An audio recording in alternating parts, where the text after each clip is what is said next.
Guys want to start with questions from homeworks?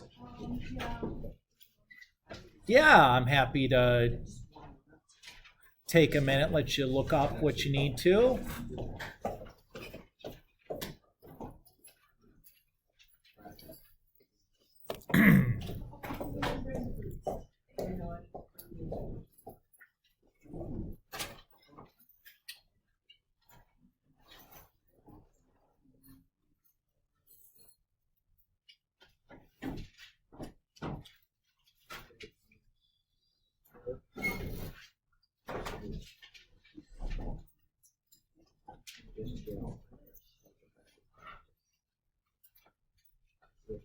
Taylor. I have a question now about the homework. Sure.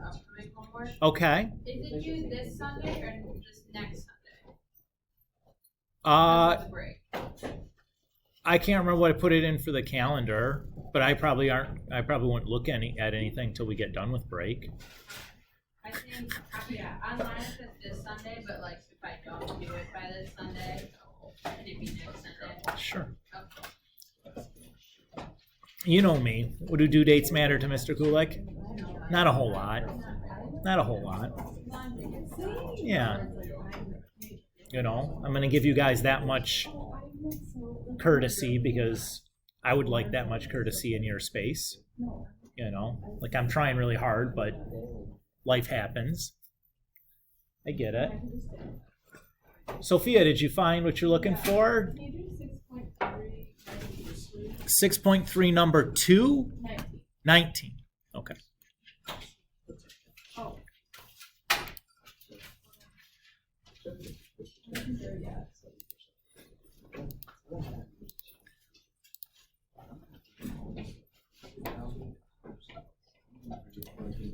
Well, before we did it last time, so I'll just go look at it. Oh, did we? I mean, probably. Yep. Okay, so I'll just watch the video then. Okay. Thank you. Yeah, no problem. Anyone else? Takers on homework questions? Victoria. For 6-2? Oh, yeah. Okay. So 6-3, number 42. Yes, of course.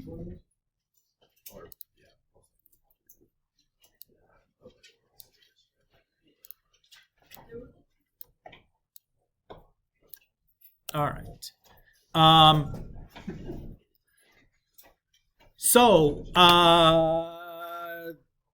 Can I generate this picture with a technology, or do you want to do it by hand?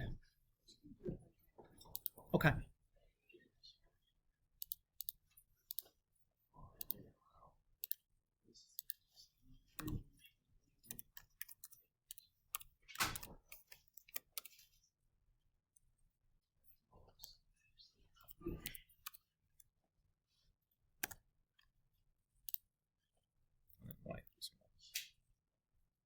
Where did you go? There it is.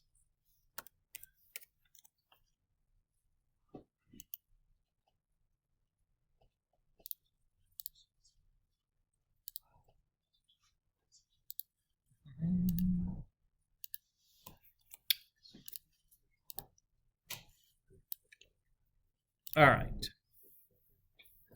So we have the area bounded between my curve and x equals 4. And then we're rotating about that axis. So if I look at this, if I try to draw, so this is either going to be a shell or a washer problem because there's like a hole through the middle, right? It's like a bundt cake without the hole in the middle. You kind of see that? All right. So if I think about this as a washer, if I try to draw the inner radius and the outer radius, those both land on the same function. That's going to be a nightmare to set up. Instead, I'm going to use shells. So when you have a situation where if you try to do a washer and the inner radius and the outer radius are the same function, don't do that. Do shells. Shells is 6.3. Yes. All right. So we have a radius here and a height here. Which variable are we going to be integrating with respect to? Y's. Okay. And what values are we going to be integrating from?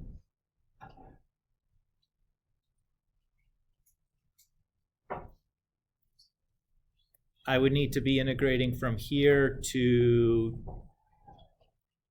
here, right? How do I find those y values? I can take x equals 4 and plug it into the other function and solve for y.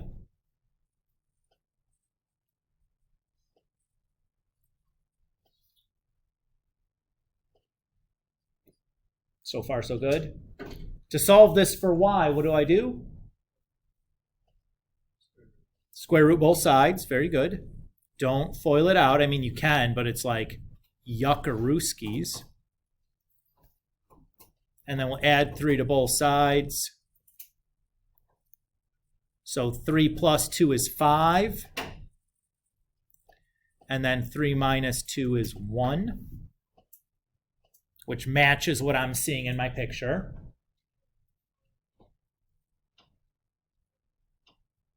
So far, so good, Victoria? Yeah. Okay. So you're doing dy because you're rotating it on the x-axis. About a horizontal, yeah. About a horizontal. Yeah.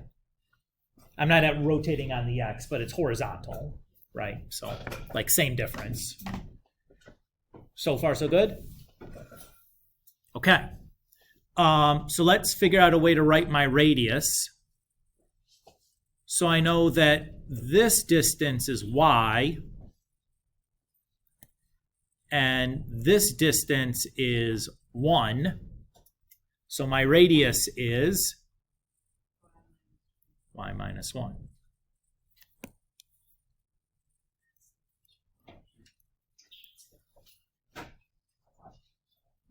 Okay.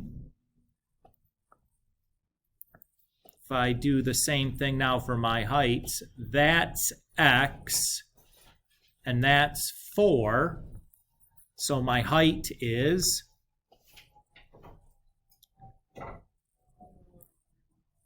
4 minus x, but I don't want to write that as x because I'm integrating with respect to y. So I know that x is equal to y minus 3 squared, so I'm just going to write that as 4 minus y minus 3 squared.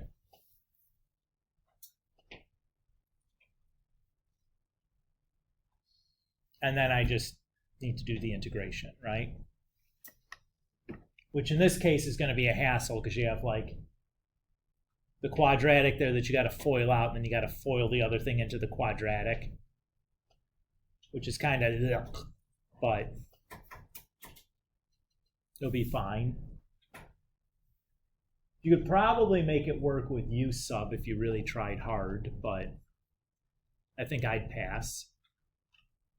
Hi, Jillian. Okay, so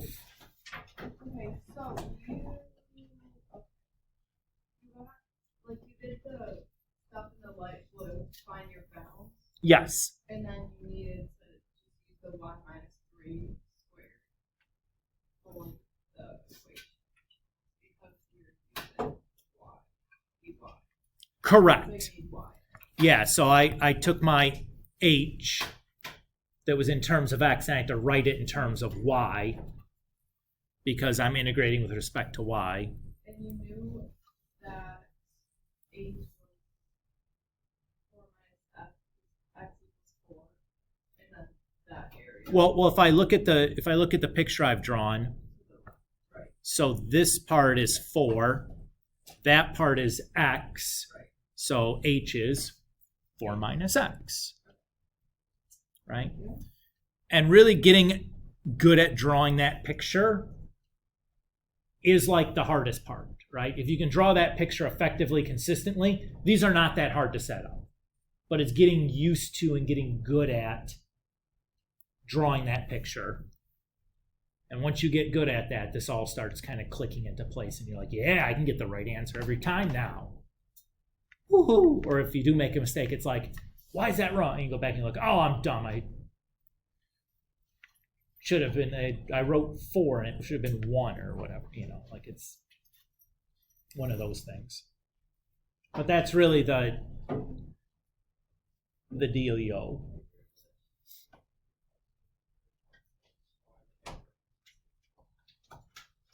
Okay. Anybody else on questions? You feel good about that one though, Victoria? Yeah? Okay. Sophia, did you say wait? No, I said wait. Oh, okay. I can wait if you need it. No, I'm good. Okay, sure. Let's go and get some work done today then. Get it? Because the section is called work. All right.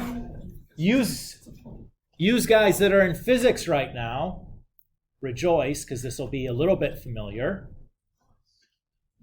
If you're not in physics, that's okay. It's not that difficult, and it's really not unlike, the accumulation problems that we've already done. So, little physics 101 for those of you who are not currently in physics. Newton's second law says that force equals mass times acceleration. If we want to write this in a more calculus sense, acceleration we know is the second derivative of position, so we can write that as force equals mass times the second derivative of position. Sure. Because we know acceleration is the second derivative of position, right? That was a first semester thing. So if I want to calculate the work done, that's just the amount of force applied over some distance. So force times distance. Okay. We measure force in newtons typically. So it'd be like some force times distance. A newton is what is that, like kilogram meters? Does that sound right, physics people? So I'm trying to pull that off the top of my head. Huh? Oh, per second. Thank you. And then the unit for work is like a Newton meter, which is something we just call a joule. All right. So let's look at a couple of like straightforward, like intro physics or problems that involve really no calculus at all. So it says, how much work is done in lifting a 1.2 kilogram book off the floor to put on a desk that is 0.7 meters high? Use the fact that acceleration due to gravity is 9.8 meters per second squared. So I'm going to start by calculating the force, which is mass times acceleration.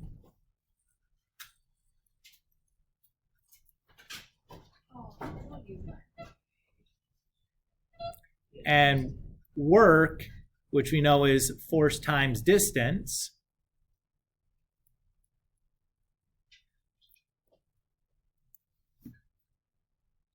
And we're done, right? What? Yep. That's all this is. So that's 11.76 newtons. Cool, Mr. Kulik. That's like the easiest crap that I've ever done.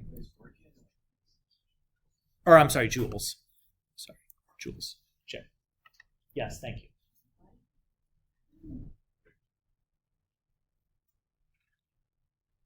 Part B says how much work is done lifting a 20-pound weight 6 feet off the floor.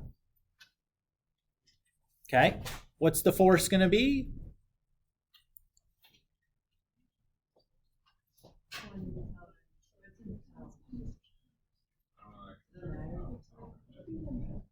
Oh, physics people, what's the force? 20. 20!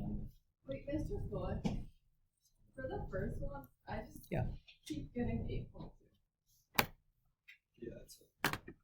Did I write down the, oh, I did write down the wrong number. This is 11 point, sorry, this one's the 11.76 newtons. And then you said this is 822? 8.2. 23. Sorry about that.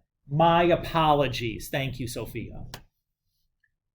Justin, why is the force 20 pounds here?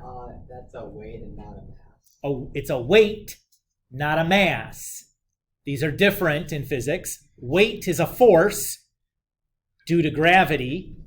Mass is the same everywhere, right? Your mass on Earth is the same as your mass in the space shuttle, is the same as your mass on Mars, it's the same as your mass in a black hole.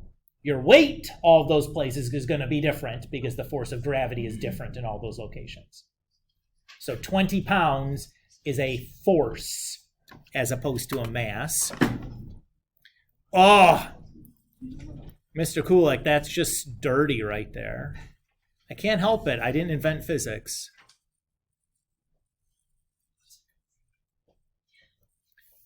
So what unit should be this in?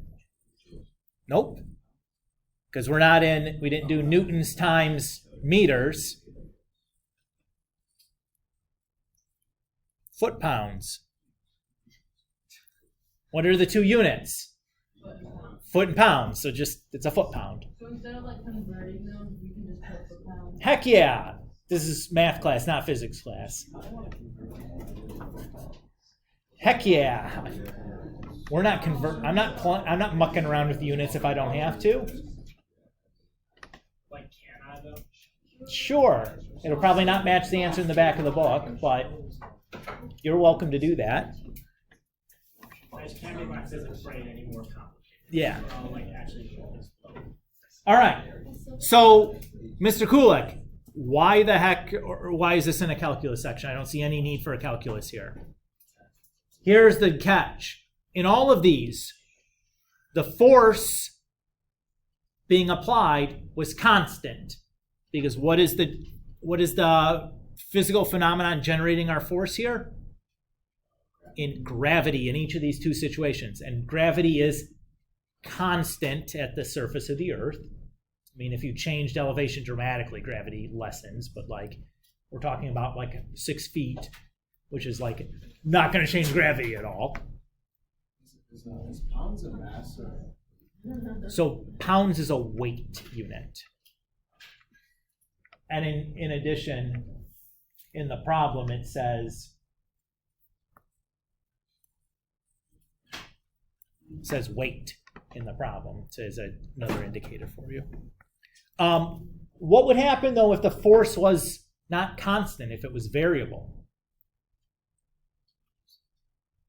So at each instant, you're moving this against this force, that force is changing.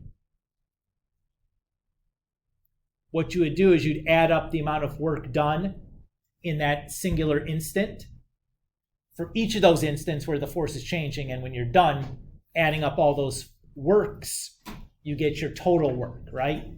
And now that sounds like an integral, right? Where you're adding up an infinite number of things. Yeah.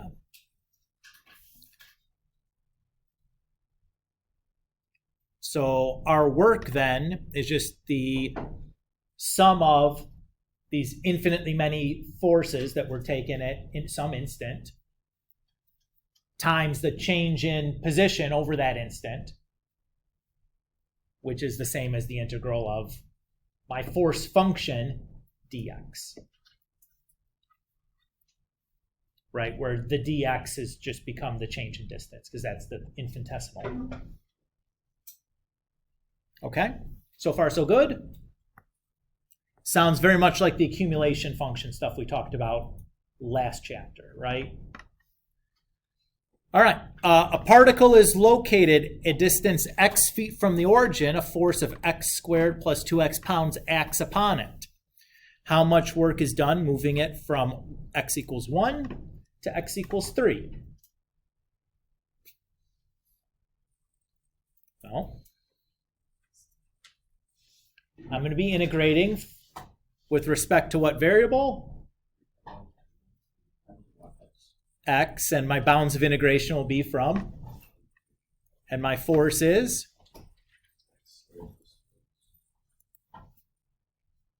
That's the setup.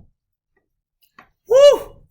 Mr. Kulik, that's a lot for this early in the morning. Oh, I know. Now let's see, what's that? 9 plus 9 minus 1/3 minus 1 is going to be, what, 16 2/3? And I think that these are, oops. Oh boy. The force is in pounds and the distance is in feet. So this unit is foot-pounds.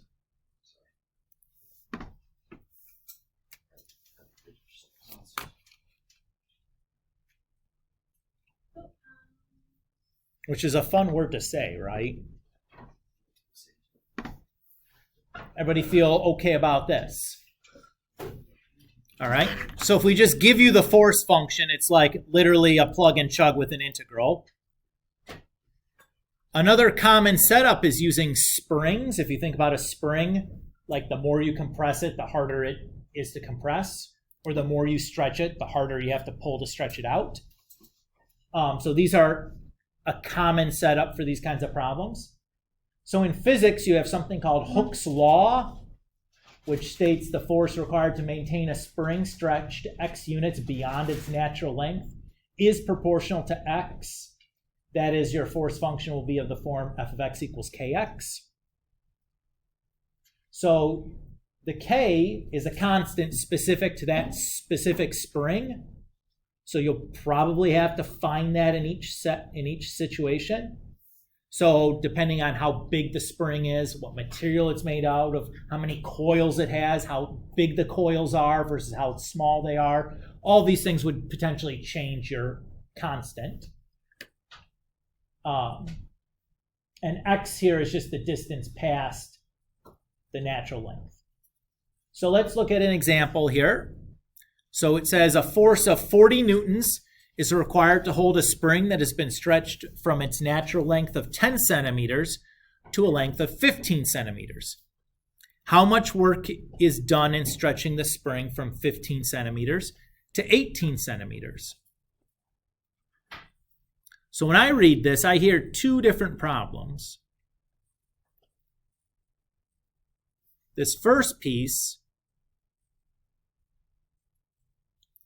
I'm going to use to find my k.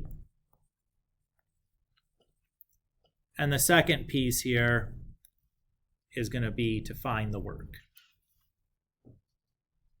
Feels so far so good? Okay. So I know my force function is f of x equals kx. So we're told 40 newtons. And then what is my length stretched past, or the units stretched past the natural length of our spring in this case? 5 centimeters, right? What's the issue going to be here, though? What is my unit the force is in? Newtons. What unit should my length be in if I'm going to divide it? Meters. Yeah. So I'll write that as 0.05. So I get that k is 800.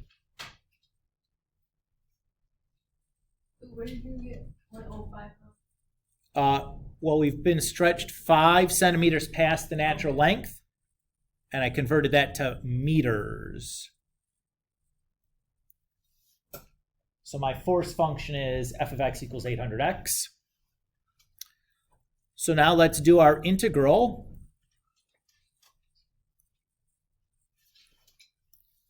What are we integrating from?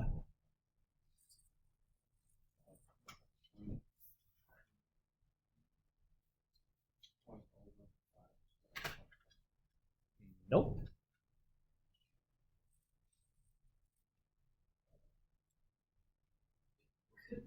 do like from zero to 0.03?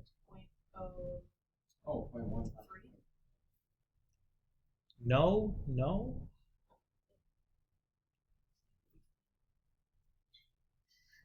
Not 15 to 18. 0.5. Nope. Okay, how It's gotta be in. it's got to be in terms of x, which is the length stretch past its natural length. Is it natural length of 10, 0 so to 10 to 18? Or- The natural length is 10. Oh, 0 to So 0 0.18. point. Oh, wait. Oh, what? 15 is 5 centimeters past its natural length. 18 is 8 centimeters past its natural length. Oh, the natural length of 10. Oh. This was a reading comprehension error. This is not math error. I know, but this is why we're doing it, right? Like, these are the things you have to, it's like, oh yeah, sure, okay, sure, that makes sense why we had to set it up that way. And so what do? We grind this thing out. Antiderivative is 400x squared from 0.05 to 0.08. And at that point, I'd say it's calculator time. I'm not going to try to do this in my head. I get 1.56 joules. Are you surprised that that's a rather small number? I'm not, because what distance is being changed? 3 centimeters, which is like, like an inch. I'm not surprised that it didn't need a whole lot of force to do that. Does everybody feel okay here? Yeah, it's not bad, right? All right. Let's look at this one here. We have a 200-pound cable that's 10 feet long and hangs vertically from the top of a tall building. How much work is required to lift the cable to the top of the building? Why is the force going to be changing at each instant here? Okay, as you pull the cable up, some of the cable's laying flat on the ground on the top of the building and is not hanging, so the weight of the cable is decreasing every time you pull some cable up, right?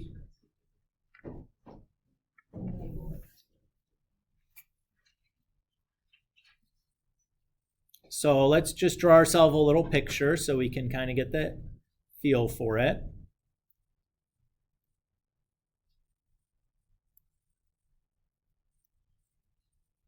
So there's our 100 feet of cable. Maybe I should draw the cable in a different color.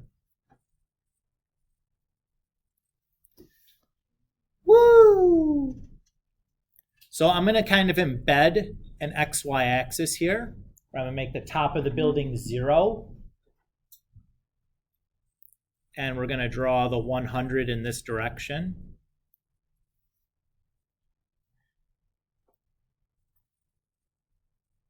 And say, like, we're just going to talk about the delta x in that specific instance.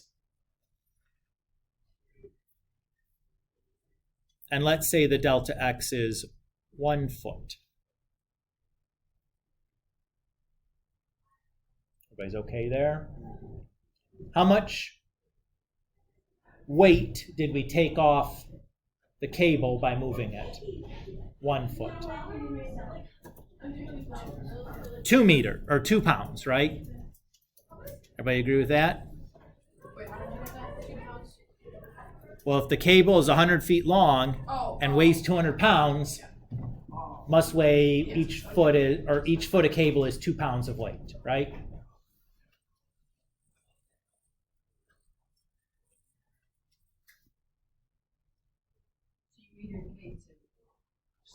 Well, it's not a Hooke's law problem because it's not a spring, but ostensibly, yeah, right? My force is, depending on how much distance I'm pulling, it's going to be 2 pounds per distance is the force that I'm doing, right?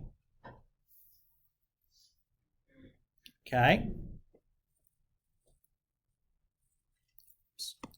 My work is the integral from 2x, or of 2x dx from what to what?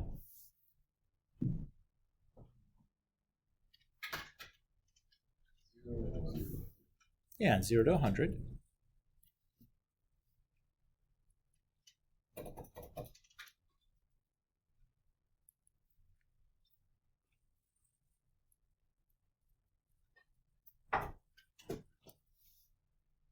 Oops, not joules though, right? What units are we in? Yeah.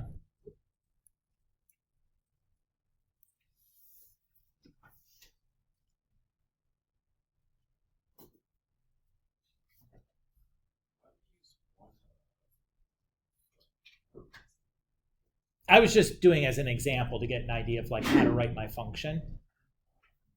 So I just picked an arbitrary unit that was going to be easy to use.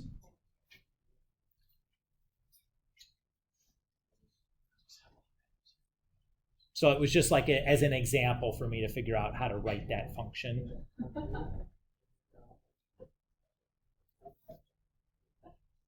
Okay. All right. I think this is my last example. A tank has the shape of an inverted circular cone with a height of 10 meters and a base radius of 4 meters. It's filled with water to a height of 8 meters. The work required to empty the tank by pumping find the work required to empty the tank by pumping all of the water to the top of the tank. Note that the density of water is 1,000 kilograms per cubic meter. What other kind of problem does this sound like? Sounds like a related rates problem. Guess what's a real common free response question pairing on the AP exam? A related rates with a work problem. Very common pairing. I've seen it many times. They fit together quite nicely because you can use the exact same setups for each of them. Everybody's okay with that? All right. So just like a related rate problem that this sounds like, let's start by drawing a picture.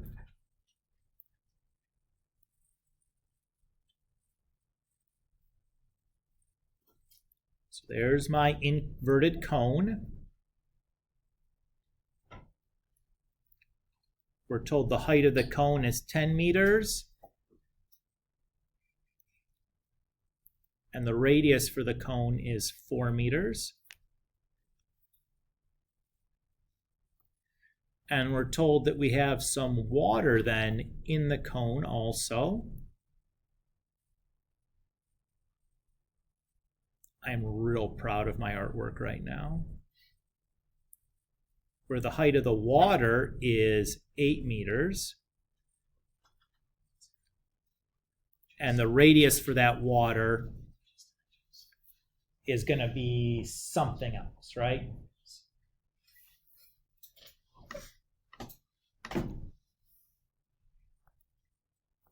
Everybody okay with the picture that I've drawn so far? And then my goal here is we're just going to be like pumping the water then out of the tank, right? So is the force constant in this situation? No, right? What things are changing? So the volume of the water that you're going to be moving, because the top of that cone, the circle, is going to be smaller each time, right? And what other thing is changing?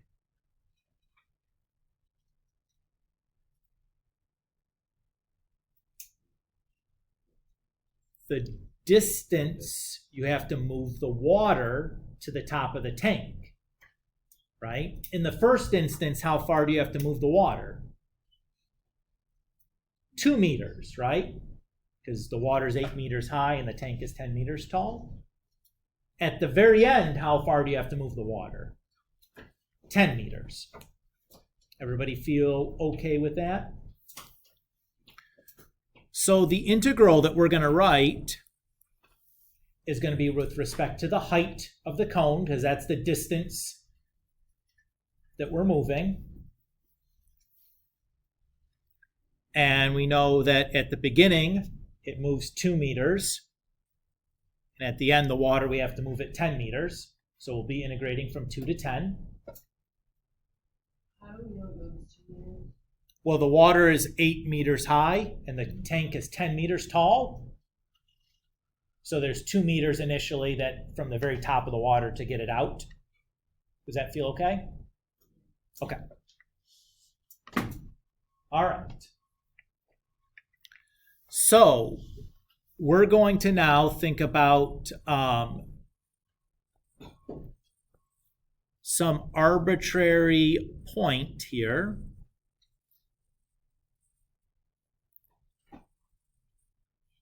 Along the way.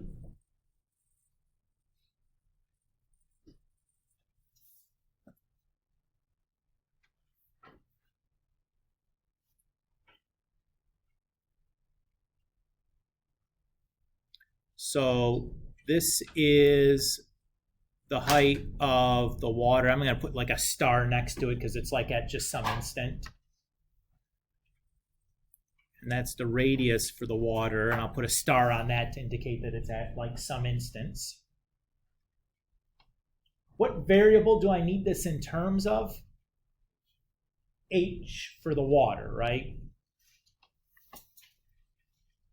So how am I going to find so I need to then like calculate the volume of the water moving, right? So like we'll have some instance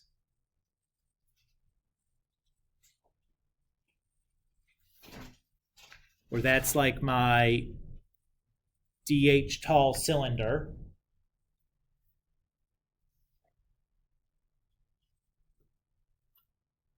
So the volume is going to be pi RW star THW star. Well, it's actually like maybe I should be using deltas there. Yes, sir. So why again are you using just like a random point? You don't have to. I'm just kind of like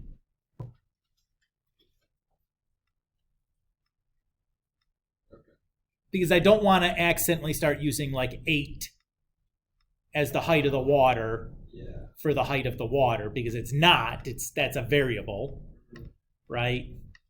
Even though at like time 0, I know that it just felt like notationally it was going to get messy if I tried to do that. Does that satisfy you? Yeah. Okay. So that's like the volume of that cylinder, right? What's the problem here?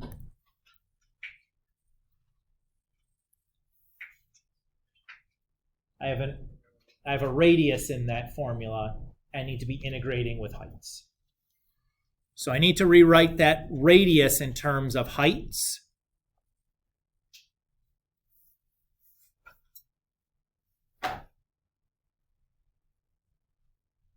Okay. And I guess we should be specific here, because what is this height this h that I'm using?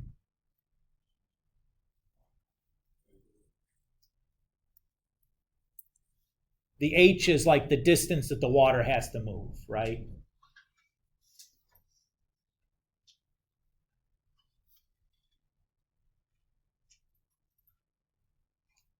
So far, so good. And I guess that's then this delta here is just like a delta h then, because that's how much the water's moving. It's just like sucking it down. So that's fine. Put a star on it though. All right. So I need to rewrite this RW star in terms of h, right? Well, I know I can set up a similar triangle thing here, right? I know that like RC over HC is going to equal RW star over HW star.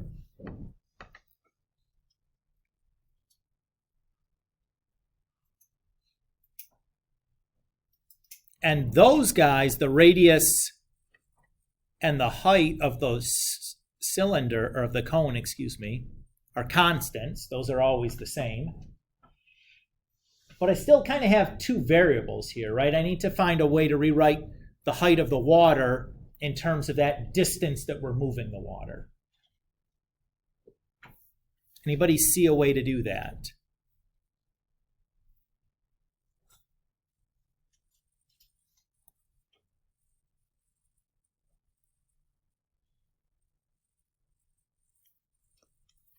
Well, what's HW star plus H have to equal? 10. Everybody see that? So I know that HW star then is 10 minus H.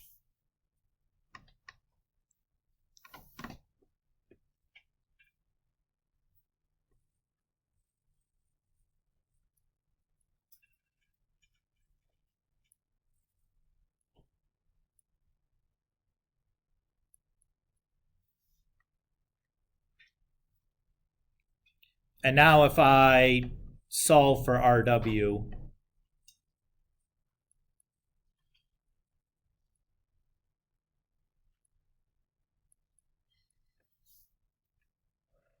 I have that RW star is 2/5 times 10 minus H.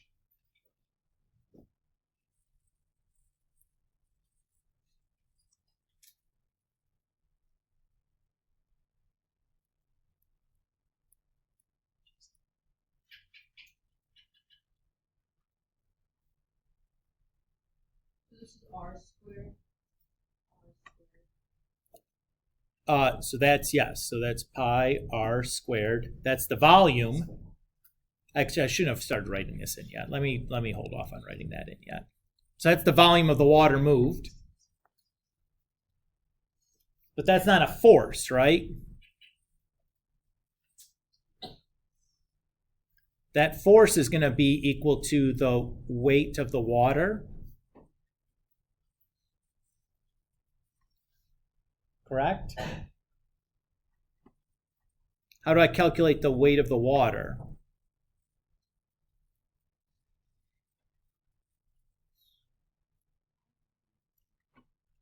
Just volume times density, right? Which we're given in the beginning.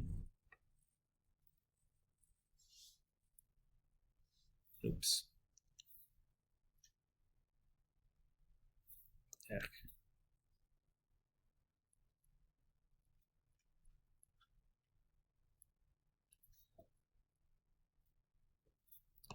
I guess let's put a unit on there.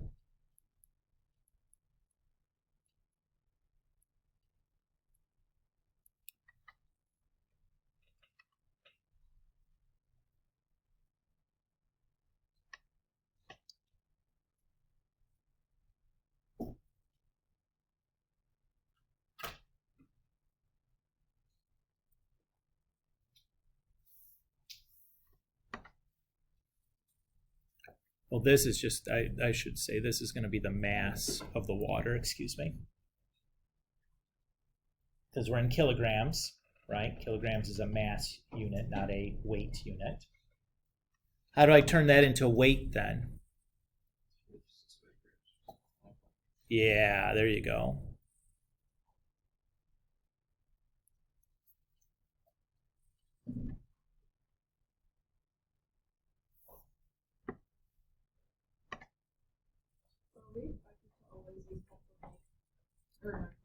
Yes. 2/5 of that, I think I have that written down. That's 1568. Actually, that's 4/25 of that. Let's just write it all out. So I have pi, and then I have 4/5. Why is there 4/5 or 4/25 instead of 2/5? I did the squaring on that.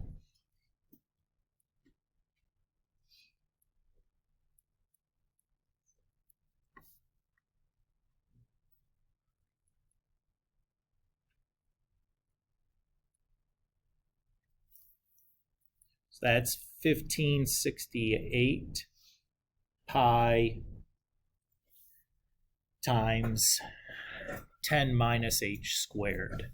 Woo! We did it, though. That's what we're plugging in. And I'm going to write that as a coefficient.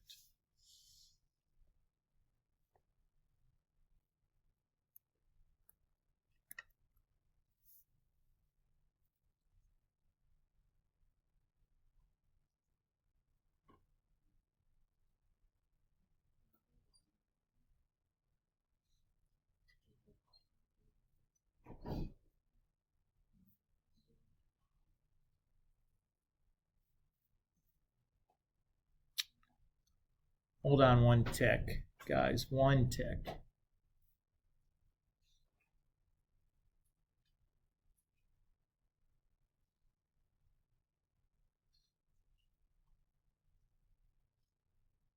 Yep.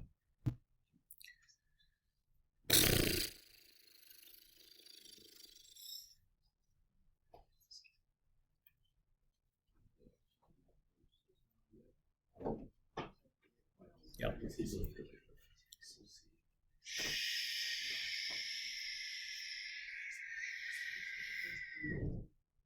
All right.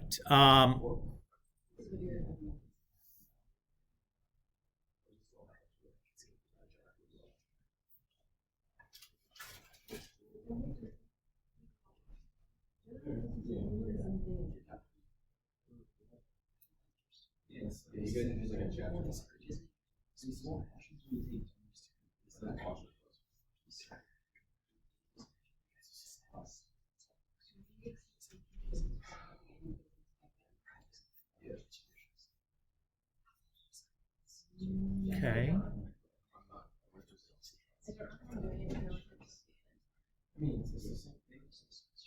Oh, right. Okay.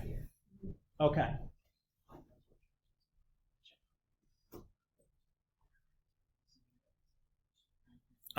So this is my force function, or my force function, right?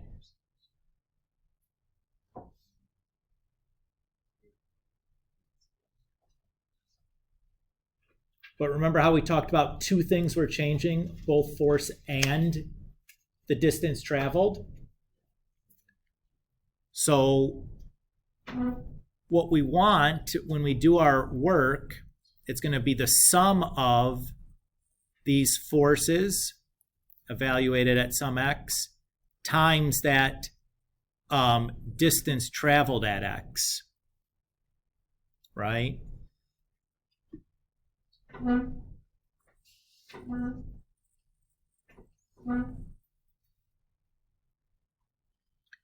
And because this is changing, it's not constant in our problem, we also need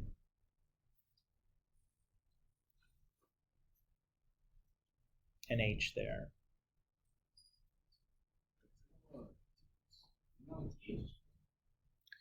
The dh is going to be, is representing like the,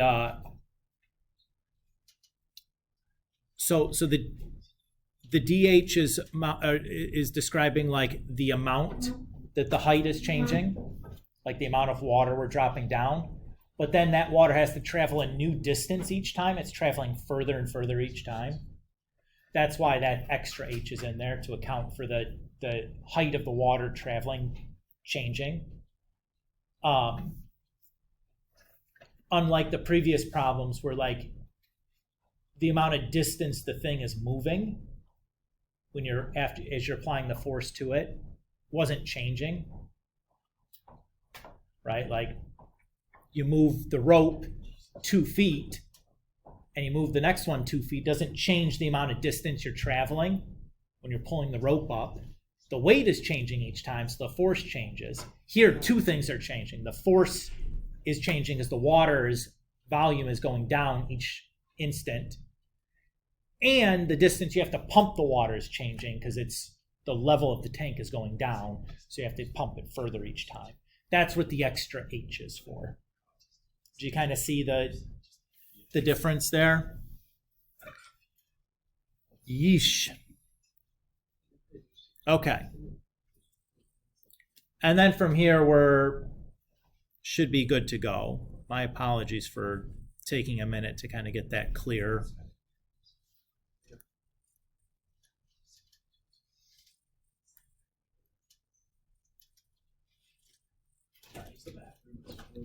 I sure hope so.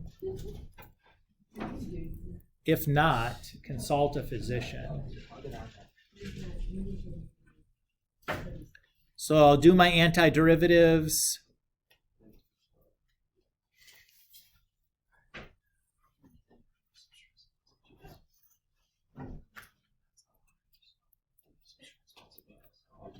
Evaluating from 2 to 10. Boy, that looks like calculator time to me. And not shocking that this is a big gosh darn number.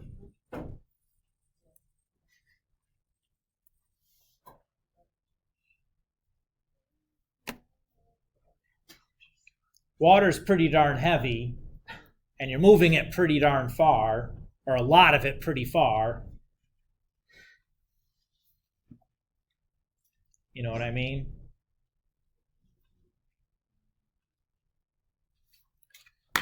So as a quick check,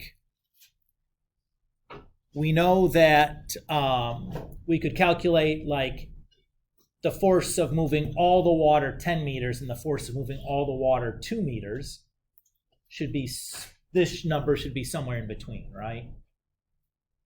Everybody agree with that? So I could calculate those numbers if I wanted to by figuring out the radius of the water here at the initial to figure out the total volume of water I have. And again, I would just make a similar triangles argument. So I know like RW over 8 equals 4 over 10. So that just would be 8 times 4/10.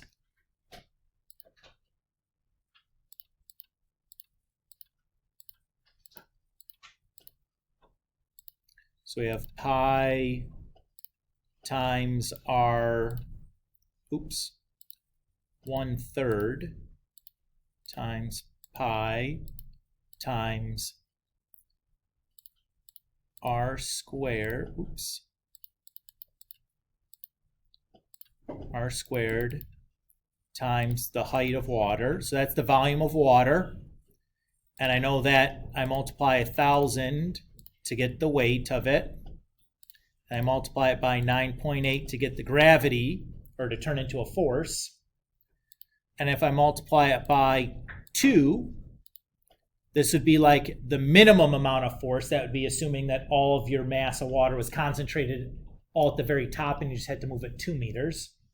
So I know that the force that we're going to get is going to be more than that because some of the water is 10 meters down, right?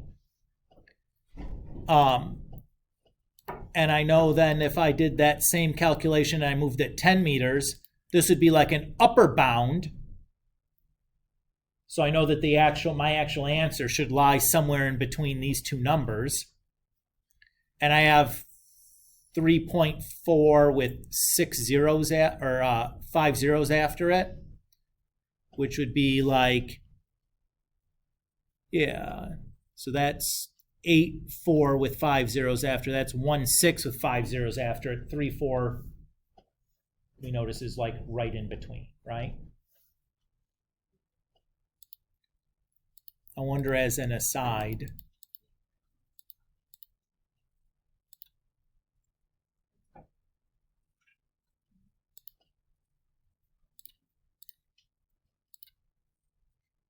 if I took just the average of the upper bound and lower bound, that's pretty close to what I'm getting.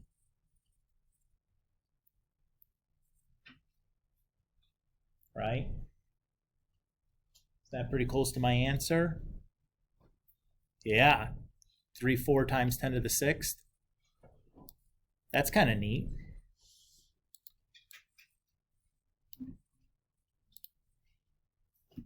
That's a good checker, right? That it should be pretty close to the average of the upper and lower bound. And I can do all of that with no calculus.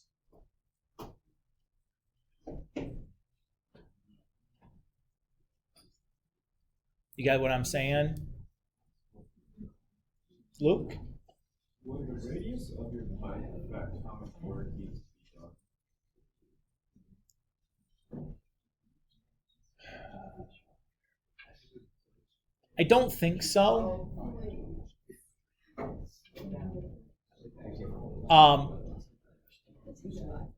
What it would probably, in a way, dictate is like, what's the, it would, oops, press the wrong button there.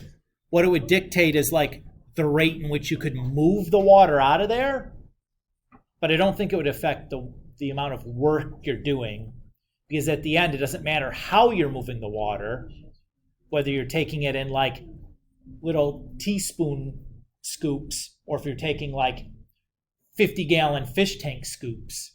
It's just about moving that mass, that distance. Does that make sense? Okay.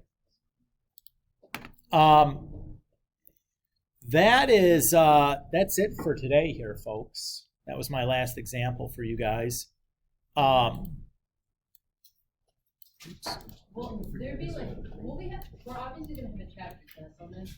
Will anything like that be on the chapter test? Oh, certainly. Sure.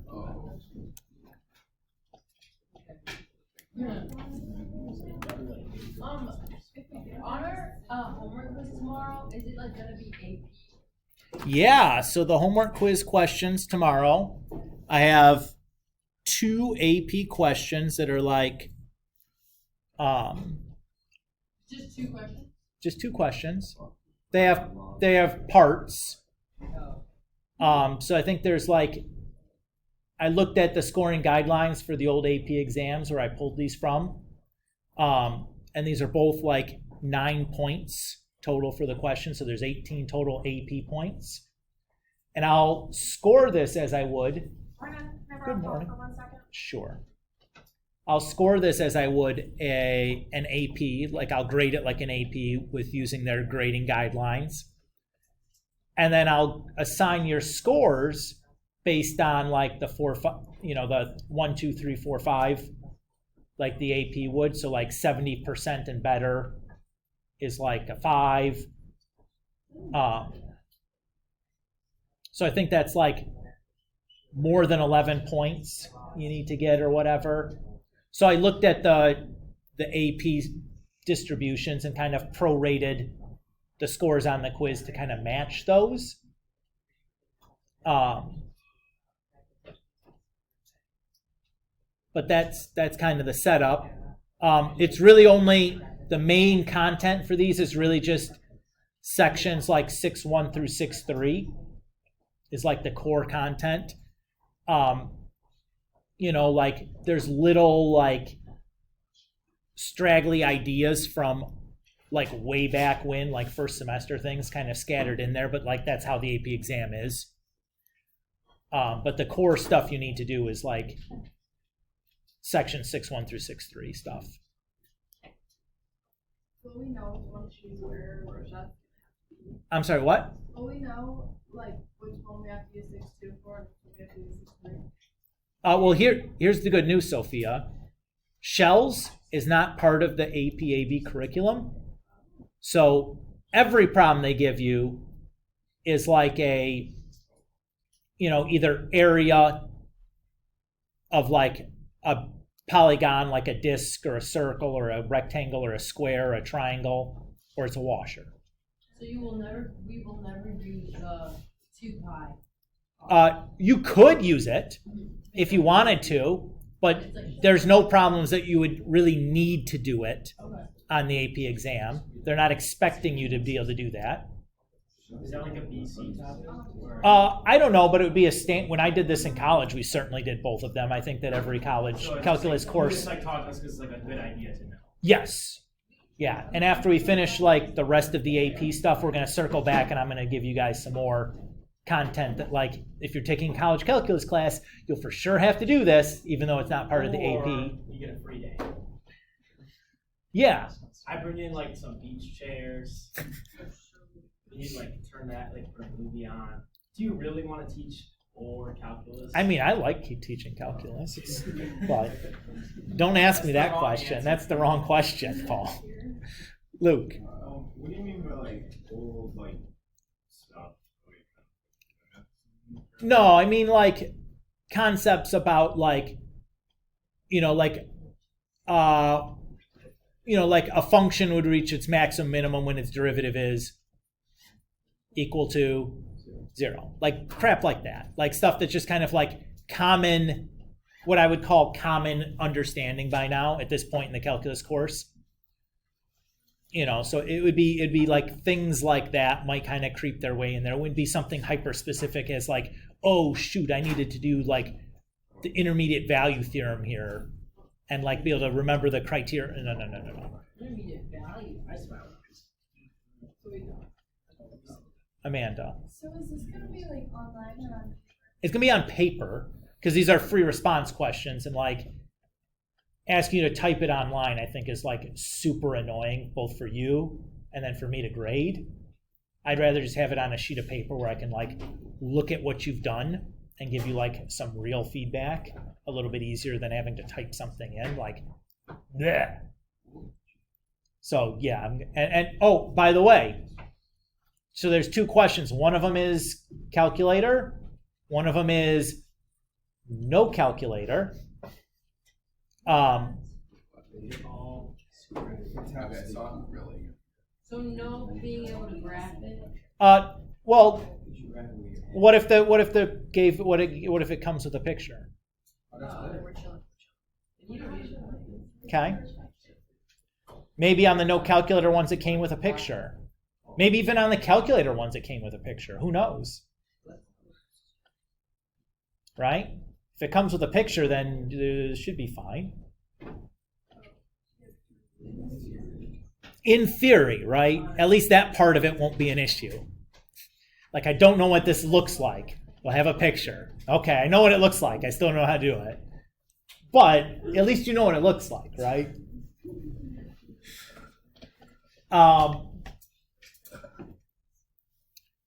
So again, we'll start doing more of this. Mr. Kulik is going to grab some old AP things because at this point we've gone like far enough in that I can more freely grab these free response questions and have it.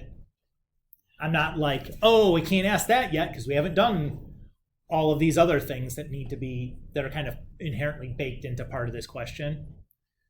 At this point where there's really only one set of AP topics left, it's much easier for me to grab these free response questions and just give them back to you as, as an assignment or as a homework quiz or as whatever. This is much easier now.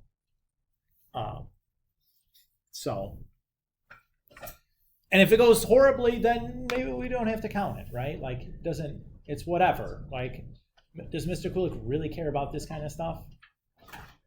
I want you to care about it, so you try hard.